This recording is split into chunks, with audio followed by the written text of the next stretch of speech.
Guys, kung dito sa Japan guys, kung busy na kayo sa trabaho guys, pagka tinatamad na kayo maglaba guys, may mga Queen Laundry sila guys, oh. Ayan.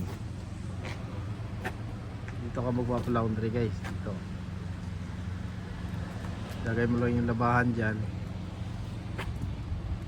sa loob, tapos pulo ko ng pera. Goods na. Ayan yung presyo guys, oh. Yung mga blanket dyan, ano, ang laki ng ano nila, oh.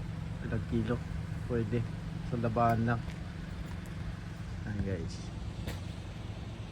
tapat lang ng 7-Eleven na ito yung convenience. Ayan. Ayan yung Queen Laundry nila guys. Kaya di ka na maglaba pag busy sa trabaho na, hindi na kaya, dito na lang diretso na tuyo.